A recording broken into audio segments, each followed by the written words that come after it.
मित्रांनो आमच्याकडे Samsung Galaxy S26 series आलेली आहे, पण डिझाईन मध्ये मित्रांनो थोडं चेंज आलेलं आहे. कॅमेरा आयलंड आलेला आहे खालच्या बाजूला, म्हणजे S25 अल्ट्रा बरोबर कम्पेअर करू तर डिफरन्स बघा. बाकी सिमिलर आहे, थोडे कॉर्नर जे ते जास्त राऊंड झालेले. सर ह्याच्यामध्ये परफॉर्मन्स साठी 8 Elite Gen 5 फॉर गॅलेक्सी ते तर असणार आहे, पण मी सांगू का तुम्हाला बेस व्हेरियंट जे आहे S26 त्याच्यामध्ये Exynos 2600 असणार आहे. आणि दोन मोठे चेंज आलेत. एक तर बॅटरी कपॅसिटी एखाद वेळेस सेम राहणार आहे, बेस मध्ये आणि प्लस मध्ये बॅटरी कपॅसिटी वाढेल. ह्याच्यामध्ये वाढून जास्तीत जास्त 5500 होईल.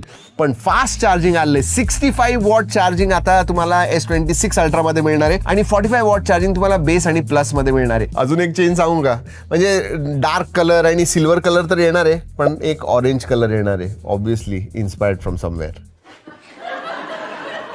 कॅमेरा सेन्सर्स सगळे सिमिलर आहेत, फक्त एवढंच की लो लाईट मध्ये जास्त चांगले फोटो काढेल, कारण की अपर्चर आहे f/1.4 आलेला आहे, म्हणजे अजून जास्त लाईट येईल फोटोज मध्ये. आणि ऑब्विसली AI फोर फ्रंट असणार आहे. S26, S25, S25 सगळे होते. AI चे भरपूर नवीन फीचर्स सुद्धा येणार. आणि हो मित्रांनो, हे डमीज आहेत. मिड जॅन लेट जॅन मध्ये तुम्हाला S26 सिरीज ऍक्च्युअल खरी मिळणार आहे. तुम्हाला काय वाटतं? R you waiting for this?